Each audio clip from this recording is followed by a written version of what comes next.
Ay, siyempre, di ba, pag bagong panganak ang bata, may pusod. Oo, may pusod. Bagong launch yung Aerox sa Pampangan, may pusod mo. Ron, di ba may sumisikat ngayon, yung Aerox Tagalog? Oo nga, nakikita ko yung viral lagi, Aerox Tagalog, tapos may original na Aerox.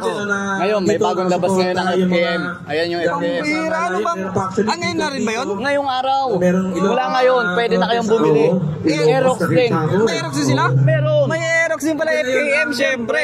Magpapadaig ang FKM.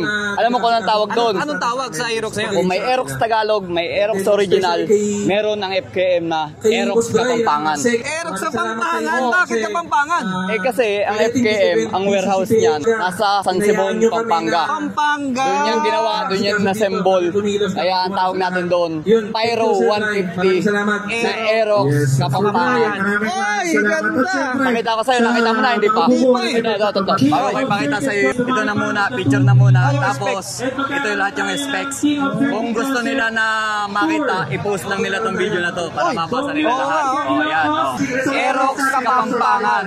Pyro to na version 2. Mas pinaganda. Gusto nyo na makita? Okay na sa'yo. Ayun. O, di ba?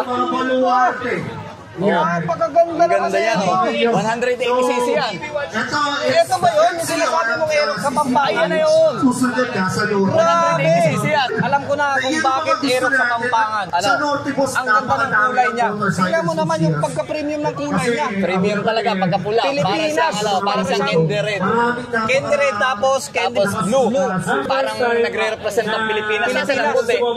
Wala, silver combination eh. Ito. May ibang color pa yan. Ayan o. Ayan. Diba? Anong kulay naman to? Pyro version 2. Hindi siya din, parang gray na naghahalong itim na gray. Ganon. Ano yan? Ay, siyempre, di ba, pag bagong panganak ang bata, may pusod. Oo, may pusod. Bagong launch yung Aerox sa Pampangan, may pusod mo. Makita natin yung ibang specs. Nakapansin mo, Ron. Ano na rin siya? Ano na rin? Wala na susi. Wala na to susi. Kilis na rin. Hindi na natin alam kung nasa yung remote. Pero kilis na rin. Pag magagasolina ka, Ay pa, galing mo, dito na rin siya sa harap. Oo. Tapos ang upuan, ayan. Oo, di ba? Ang laki. Oo, mababaw lang siya pero malaki. Ang laki rin, no? Laki rin compartment niya. Yan ang Aerox Kapampangan. 180cc siyempre. Yung likod nito, disc brake na din. Ang max niya is 14 sa likod. 120 by 70 by 14. Ganda na din ang kanyang Naka-dual shock na rin. shock, dual, tapos meron ng tangke. Ay, mukhang adjustable eh. Hindi ito naka-ABS, pero meron naman siyang CBS. Combo braking system yan. So pag pumarenong ka sa harapan, kumagat na din yung likod. Kumbaga sabay, para hindi siya bigla. Itong ating Aerox Kapampangan, gagawa natin ng panibagong review kapag nakagamit tayo ng demo unit. Diba? Ayos ba, Ron? Ayos na ayos. Boss Vic, magkano ang presyo na itong Aerox sa Pampangan? Baka mahal yan. Hindi, bagong-bago, may discount na agad. Pambihira, discounted agad. Oo, yung SRP nito, 89,000. Tapos ngayon, naka-discount, mabibili mo, 83,000 lang. 89, tapos naging 83. Oo, may less ka ng 6,000. May promo pa yan, baka may kasama pa silang helmet, saka bracket. Top box. Oo, top box nito.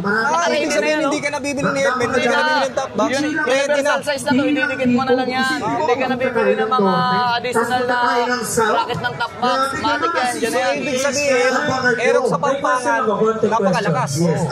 Tara, punta tayo sa Pampanga. Okay.